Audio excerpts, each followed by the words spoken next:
Hey, Eric, have you ever thought about how many famous landmarks there are in the world? Hey, Sophia. Yeah, it's crazy. There are so many places I'd love to visit. What's your favorite landmark? I think the Eiffel Tower in Paris is my favorite.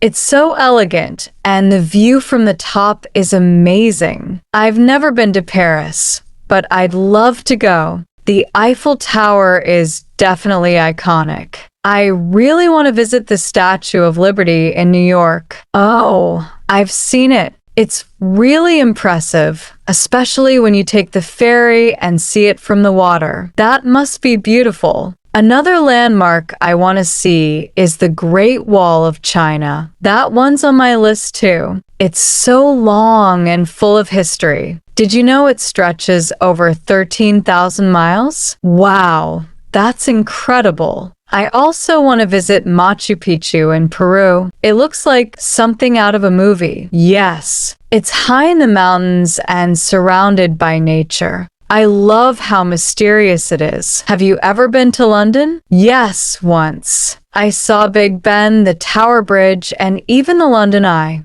The architecture is beautiful. That sounds awesome. I've only seen photos. I really want to go someday. What about in the US? Have you visited any famous places here? I've been to the Golden Gate Bridge in San Francisco. It's huge and so bright red.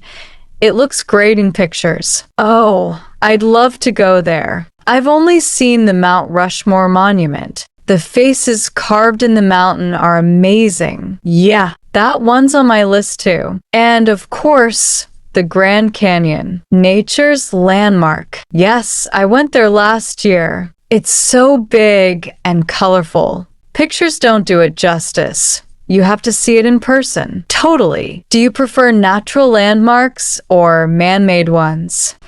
I think I like both. Natural landmarks are peaceful, but man-made ones show culture and history. Good point. One day, I hope to see the Colosseum in Rome too. I love ancient history. That's a dream of mine too. Let's make a travel list together. Great idea. One landmark at a time.